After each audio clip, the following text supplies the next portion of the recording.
देश के प्रधानमंत्री जी पर, देश के प्रधानमंत्री जी केजरीवाल जी से कितने बड़े हैं, कितने बड़े हैं, कल्पना करो आप।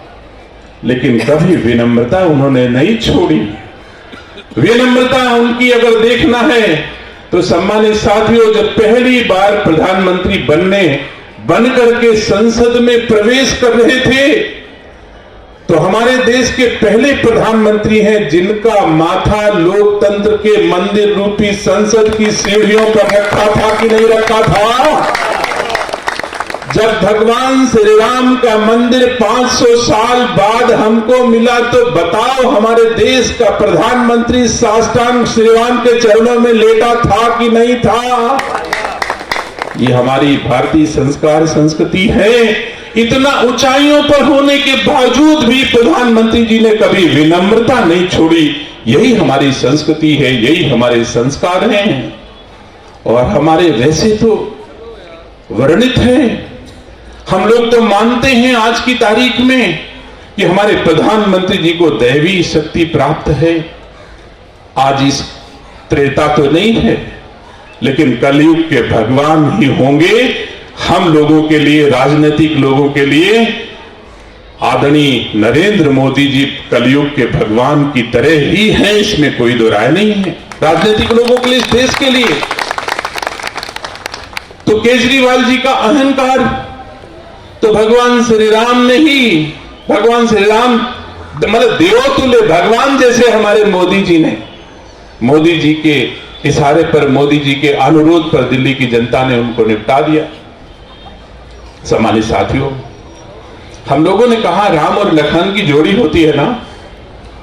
अभी हमारे भारतीय जनता पार्टी में इस देश के एक लखन लाल जी भी हैं। अगर उनको कहीं कह दिया जाता तो केजरीवाल जी बोल भी न पाते जो बोले थे। लेकिन पहले भगवान उनसे गलती कराते हैं, फिर दंड देते हैं। ये प्रक्रिया है। भगवान माने मोदी जी नहीं, भगवान माने दिल्ली की जनता जनार्दन। पहले गलती कराने का अवसर दिया और फिर उसके बाद उनको गलती का दंड भी दिल्ली की जनता ने उनको दिया।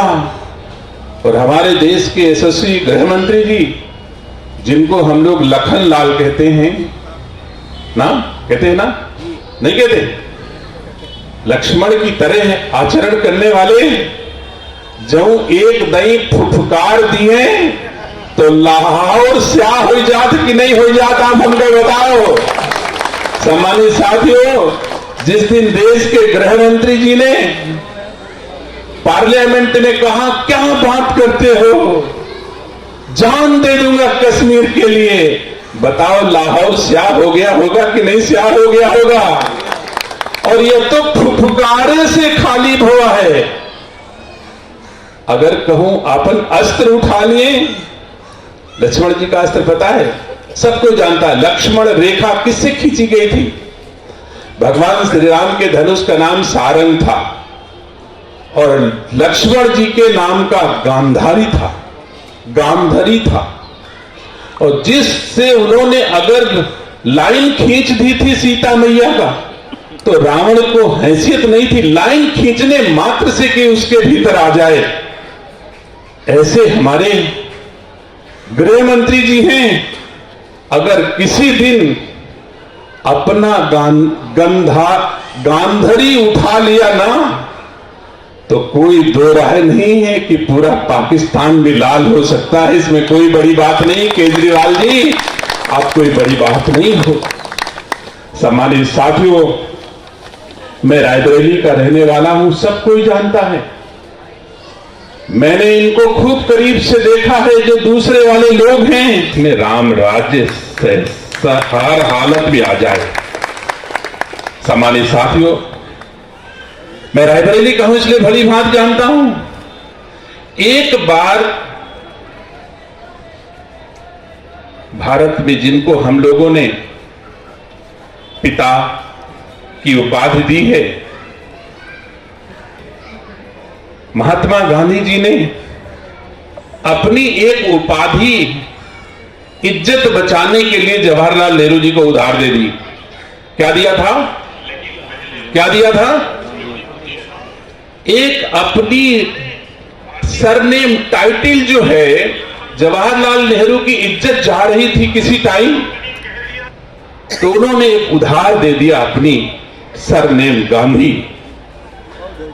अब फिरोज को गांधी बना दिया उधार लेकर के, लेकिन उमड़ के मुंडों की तरह बढ़ती जा रही है लगातार।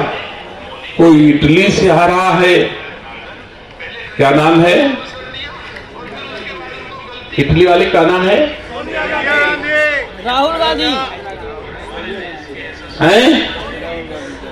अंतानिया माइनो इटली वाली का नाम है, और अंतानिया माइनो आकर के सोनिया गांधी हो गई। इनको किस महात्मा गांधी ने गांधी दिया, मेरी समझ में नहीं आता। सम्मानित साथियों, उसके बाद दीदी जी गई ब्याह करके हमरे मुरादाबाद बाडरा बन के, वो गांधी लगा ली न अपने साथे साथे। इतने गांधी होते चले जा रहे हैं। एक महात्मा गांधी जिसको हमारा देश पूजता है, आज भी हम भी पूजते हैं, आज भी सम्मान करते हैं, लेकिन गांधी जी, हम भारतवासी नकली गांधियों से अब तंग आ गए हैं। आप इनको वापस ले लो, इन नकली गांधियों की हमको जरूरत नहीं है। दिल्ली का हूं, एक बार मैं कांग्रेस में था।